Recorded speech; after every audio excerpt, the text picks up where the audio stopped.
ಸಾಮಾಜಿಕ ಕ್ರಾಂತಿಯ ಧ್ರುವತಾರೆ ಬ್ರಹ್ಮರ್ಷಿ ನಾರಾಯಣ ಗುರುಗಳ ಪಾದಾರವಿಂದಗಳಿಗೆ ನಮಸ್ಕರಿಸುತ್ತಾ, ಈಡಿಗ ಬಿಲ್ಲವ ನಾಮದಾರಿ 26 ಉಪಪಂಗಡದ ಎಲ್ಲ ಕುಲಬಾಂಧವರಿಗೂ ನಮಸ್ಕಾರ.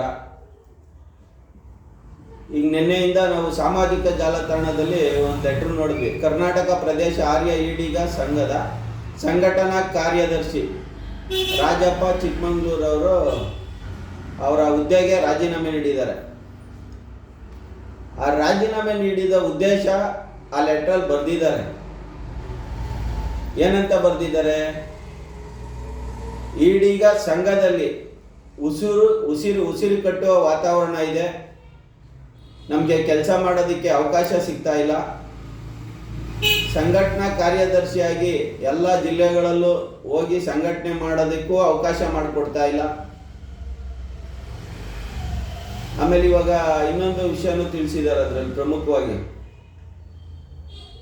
75 ವರ್ಷದ ಒಂದು ವಾರ್ಷಿಕೋತ್ಸವ ಏನು ಮಾಡಿದ್ರು ಪ್ಯಾಲೇಸ್ ಗ್ರೌಂಡಲ್ಲಿ 7 ರಿಂದ 8 ಕೋಟಿ ಖರ್ಚು ಮಾಡಿದ್ದೀವಿ ನಾವು ಅಂತ ಹೇಳ್ತಾ ಇದ್ದಾರೆ. ಖರ್ಚು ಮಾಡಿದ್ದಾರೆ ಅಂದರೆ ಅದು ನಮ್ಮ ಸಮಾಜದ ಎಲ್ಲ ಉಳ್ಳವರು ಎಲ್ಲರೂ ಸಹಾಯ ಮಾಡಿದ್ದಾರೆ. ಅದಕ್ಕೆ ಆ ಒಂದು ಕಾರ್ಯಕ್ರಮಕ್ಕೆ ನಾವು ತಿಳಿದ ಮಟ್ಟಿಗೆ ನಮ್ಮ ಸಮಾಜದ ಪರಮ ಪೂಜ್ಯ ಗುರುಗಳು ಸಹ ಇದಕ್ಕೆ ಸಹಾಯ ಮಾಡಿದ್ದಾರೆ ಅಂತ ಕೇಳ್ಪಟ್ಟಿದ್ದೀವಿ. ಯಾರೋ ಒಬ್ಬರೇ ಮಾಡಿಲ್ಲ ಇದನ್ನ, ಎಲ್ಲರೂ ನಮ್ಮ ಸಮಾಜದವರ ಎಲ್ಲ ಕಾಣಿಕೆನೂ ಇದರಲ್ಲಿ ಇದೆ. ಆ ಕಾರ್ಯಕ್ರಮ ಮಾಡಿದ್ದು ಒಂದು ನಮ್ಮ ಸಮಾಜದ ಸ್ಟ್ರೆಂತ್ ಏನಿತ್ತು ತೋರಿಸ್ಬೇಕಿತ್ತು, ಅದನ್ನೆಲ್ಲ ಮಾಡಿದ್ರು. ಅದ್ರ ಬಗ್ಗೆ ನಾವು ಮಾತಾಡಕ್ಕೆ ಹೋಗಲ್ಲ. ಒಂದು ವಿಷಯ ಅಂತ ಮಾತಾಡಬೇಕಾಗುತ್ತೆ. ಈಗ BJP ಸರ್ಕಾರ ಇದ್ದಾಗ ನಾರಾಯಣ ಗುರುಗಳ ನಿಗಮ ಮಂಡಳಿ ಮಾಡಿದ್ರು, ಅಲ್ಲಿಂದ ಇಲ್ಲಿನ ತನಕ. ಈಗ ಕಾಂಗ್ರೆಸ್ ಸರ್ಕಾರ ಇದೆ, ನಿಗಮ ಮಂಡಳಿ ಬಗ್ಗೆ ಮಾತಾಡೋದೇ ಬಿಟ್ಬಿಟ್ರು. ನಾವು ಈಗಾಗಲೇ ರವೀಂದ್ರ ಕಲಾಕ್ಷೇತ್ರದಲ್ಲಿ ಸಿದ್ದರಾಮಯ್ಯವರು ಒಂದು 2 ಸತಿನೇನೋ ಇವಾಗ ಜಯಂತಿಯಲ್ಲಿ ನೋಡಿದ್ದೀವಿ. ಎಲ್ಲ ಈಸ್ಕೊಂತಾರೆ, ನಾನೆಲ್ಲ ಕೊಡ್ತೀನಿ ಅಂತ ಹೇಳ್ತಾರೆ, ಹೋಯ್ತಾರೆ.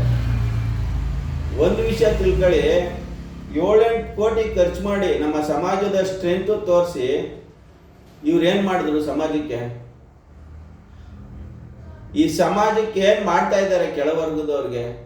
ನಾನು ಕೇಳ್ತಾ ಇರೋದು, ಈ ಸಂಘದಲ್ಲಿ ಇದ್ದಾರಲ್ಲ ಸನ್ಮಾನ್ಯ ಅಧ್ಯಕ್ಷರು ತಿಮ್ಮೇಗೌಡರು ಸಾಹೇಬ್ರಿಗೆ ನಾನು ಪ್ರಶ್ನೆ ಮಾಡ್ತಾ ಇದ್ದೀನಿ. ನೀವು ಕೆಳವರ್ಗದ ಜನಗಳಿಗೋಸ್ಕರ ಏನು ಮಾಡ್ತಾ ಇದ್ದೀರಾ? ಈಗಾಗಲೇ ಸಂಘದಲ್ಲಿ ಒಂದು 2-3 ಜನ ರಿಸೈನ್ ಮಾಡಿದ್ದಾರೆ ಅಂತ ಕೇಳ್ಪಟ್ಟಿದ್ದೀವಿ. ಏನಕ್ಕೆ ರಿಸೈನ್ ಮಾಡಿ ಹೋಗ್ತಾ ಇದ್ದಾರೆ? ನೀವು ಅವ್ರಿಗೆ ಮಾತಾಡೋಕ್ಕೆ ಅವಕಾಶ ಕೊಡದೇ ಇರ್ಬೋದು. ಈಗ ಒಂದು 10-15 ಜನ ಸೇರ್ಕೊಂಡ್ಬಿಟ್ಟು ಒಂದಿಬ್ಬರಿಗೆ ಮಾತಾಡೋಕ್ಕೆ ಅವಕಾಶ ಕೊಡಲಿಲ್ಲ ಅಂದರೆ ಅವ್ರು ಏನಕ್ಕೆ ಇರ್ತಾರೆ ಅಲ್ಲಿ ಅಲ್ವಾ? ಅವ್ರಿಗೂ ಒಂಥರ ಹಿಂಸೆ ಆಗ್ಬಿಡಲ್ವಾ? ಇದು ನಮ್ಮ ಸಮಾಜದ ದುರಂತ ಅಂತ ತಿಳ್ಕೊಬೇಕಾಗುತ್ತೆ ನಾವೆಲ್ಲ. ಈಗ 75 ವರ್ಷದಿಂದ ಬೇರೆ ಸಮಾಜಗಳಿಗೆ ಹೋಲಿಸ್ಕೊಂಡ್ಬಿಟ್ರೆ ನೀವು ಯಾವ ಇಂಜಿನಿಯರಿಂಗ್ ಕಾಲೇಜ್ ಮಾಡಿದ್ದೀರಾ, ಯಾವ ಮೆಡಿಕಲ್ ಕಾಲೇಜ್ ಮಾಡಿದ್ದೀರಾ? ನಿಮ್ಗೆ ಏನು ಬೇಕು, ನಿಮ್ಮ ಕೆಲಸಗಳು ಮಾಡ್ಕೊಳ್ತೀರಾ ಅಂತ ನಮಗೆ ಎಲ್ಲೋ ಒಂದು ಕಡೆ ಅನುಮಾನ ಬರ್ತಾ ಇದೆ. ನೀವೇನಂತ ಹೋಗ್ತೀರಾ? ಈಗ ಸರ್ಕಾರದ ಹತ್ರ ಹೋಗಿ ಮನವಿ ಕೊಡ್ತೀರಾ. ಒಂದೊಂದು ಸತಿ ಒಬ್ಬೊಬ್ರು ಸ್ವಾಮೀಜಿಗಳನ್ನ ಕರ್ಕೊಂಡು ಹೋಗ್ತೀರಾ, ಮನವಿ ಕೊಟ್ಬಿಟ್ಟು ನಿಮ್ಗೇನು ಬೇಕೋ ಅದನ್ನ ಮಾತಾಡ್ಕೊಂಡ್ಬಿಟ್ಟು ಸೀದಾ ಬಂದ್ಬಿಡ್ತೀರಾ. ಸಮಾಜಕ್ಕೆ ಎಲ್ಲಿ ಗೊತ್ತಾಗ್ತಾ ಇದೆ ಇದು? ನೀವೇನೇ ಅನುದಾನ ತಗೊಳ್ಳಿ, ಈಗೇನೋ ಅಲ್ಲೇನೋ ಒಂದು ಭವನ ಕಟ್ಟೋದಿಕ್ಕೆ ಅಂತೀರಾ, ಅದೇ ಯಾರಿಗೆ ಕೊಡೋದು ದುಡ್ಡದು? ಆ ಭವನ ಕಟ್ಟೋದು ಯಾರಿಗೆ? ಸಮಾಜಕ್ಕೆ ತಾನೆ. ಈಗ ನಿಮಗೆ ಕಟ್ಕೊಡ್ತಾರ? ಈಗ ಪೀಠಾಧ್ಯಕ್ಷರು 26 ಉಪಪಂಗಡಗಳಿಗೆ ಒಬ್ರು ಪೀಠಾಧ್ಯಕ್ಷರು ಮಾಡಿದ್ರಿ. ಆ ಸ್ವಾಮೀಜಿಗಳಲ್ಲಿ ಮಾತೇ ಆಡೋದಿಲ್ವಲ್ಲ? ಮಾತಾಡ್ದಂಗೆ ಮಾಡಿದ್ದೀರಾ ಅಂತ ಅನ್ನಿಸ್ತಾ ಇದೆ. ಈಗ ಮೊದಲಿದ್ದ ಸ್ವಾಮೀಜಿಗಳು ಹೋದ್ಮೇಲೆ ಈ ಸ್ವಾಮೀಜಿಗಳು ಕರ್ಕೊಂಬಂದು ಕುಣಿಸ್ತೀರಿ, ನೀವೇ ಎಲ್ಲ ಒಪ್ಕೊಂಡು ನೀವೇ ಎಲ್ಲ ಮಾಡಿದ್ರಿ. ಸ್ವಾಮೀಜಿಗಳಿಗೆ ಎಲ್ಲೋ ಒಂದು ಕಡೆ ನೀವು ಅವ್ರಿಗೆ ಕೆಲಸ ಮಾಡೋದಕ್ಕೆ ಸ್ವತಂತ್ರವಾಗಿ ಬಿಟ್ರೆ ತಾನೇ ಕೆಲಸ ಮಾಡೋಕ್ಕಾಗೋದು. ಅವರೆಲ್ಲೂ ಮಾತೇ ಆಡೋದಿಲ್ಲ, ಸಮಾಜದ ಬಗ್ಗೆ ಮಾತೇ ಆಡಲ್ಲ ಅವರು. ವಿಖ್ಯಾತಾನಂದ ಸ್ವಾಮೀಜಿಯವರು ಸಮಾಜದ ಬಗ್ಗೆ ಧ್ವನಿನೇ ಎತ್ತೋದಿಲ್ಲ. ಏನೋ ಬರ್ತಾರೆ, ಮಾತಾಡ್ತಾರೆ, ಹೋಯ್ತಾರೆ. ಆ ಥರ ಪರಿಸ್ಥಿತಿಯಲ್ಲಿ ಇದೆ. ಇದು ಜನ ಎಲ್ಲ ಗಮನಿಸ್ತಾ ಇರ್ತಾರೆ. ನೀವು ಅನ್ಕೊಂತೀರಾ ನಮ್ಗೇನು ಗೊತ್ತಾಗಲ್ಲ, ಜನಕ್ಕೇನು ಗೊತ್ತಾಗಲ್ಲ ಅಂತ. ನೀವೇನೇ ಮಾಡಿದ್ರು ಈಡಿಗರ ಸಂಘದವರು ಸಮಾಜದ ಹೆಸರು ಹೇಳ್ಕೊಂಡೇ ನೀವು ಮಾಡೋದು, ಸಮಾಜದ ಹೆಸರು ಹೇಳ್ಕೊಂಡೇ ಸರ್ಕಾರದ ಹತ್ರ ಹೋಗೋದು.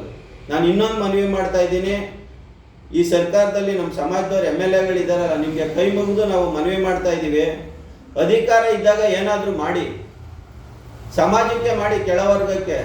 ಇಲ್ಲ ಅಂದರೆ ಈಗ ಜನ ಭಾಳ ಬುದ್ಧಿವಂತರಿದ್ದಾರೆ, ನೆಕ್ಸ್ಟು ನೀವು ಗೆಲ್ಲೋದಕ್ಕೆ ಭಾಳ ಪ್ರಾಬ್ಲಮ್ ಆಗುತ್ತೆ, ಮತ್ತು ನೀವು ಗೆದ್ದು ಬರೋದೈತಲ್ಲ ಭಾಳ ಕಷ್ಟದ ಕೆಲಸ ಆಗ್ಬಿಡುತ್ತೆ. ಹಾಗಾಗಿ ಈ ರಾಜಪ್ಪ ಅವ್ರದ್ದು ಏನಿದೆ ರಿಸೈನ್ ಯಾಕೆ ಮಾಡಿದ್ರು, ಏನು ಮಾಡಿದ್ರು ಅಂತೇಳ್ಬಿಟ್ಟು ತಿಮ್ಮೇಗೌಡರು ಸಮಾಜಕ್ಕೆ ತಿಳಿಸ್ಬೇಕು ಅಂತೇಳಿ ನಾನು ಈ ಮುಖಾಂತರ ನಿಮಗೆ ಮನವಿ ಮಾಡ್ತಾ ಇದ್ದೀನಿ. ಜೈ ಬ್ರಹ್ಮಶ್ರೀ ನಾರಾಯಣ ಗುರು, ಜೈ ಕರ್ನಾಟಕ ಮಾತೆ.